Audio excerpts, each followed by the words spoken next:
বাবা যেইভাবে মেয়েকে রাজনীতি শিখালো আসুন দেখে আসি। রাজনীতি কারে কয় আমি কই আসছিলাম না, তুমি অল্প বুঝাইয়া দেওছে।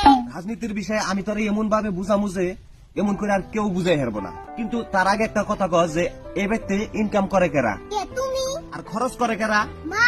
বাড়ির কাজকর্ম করে কেরা, কাম করু না খালা। আর বেকার থাকে কেরা। কে আমি? তাহলে বুঝে আমি হইলাম অর্থনীতি, তোর মা হইল সরকার, আর তোর কাম করে না খালা হইছে কর্মচারী, আর তুই হইছ সাধারণ জনতা। এটাই হইছে রাজনীতি। আচ্ছা আব্বা তাহলে হবো। আব্বা কালকে রাইতে আমি রাজনীতি ভালো করে বুঝা গেছি গে। কে কালকে রাইতে আবার কি হইছে?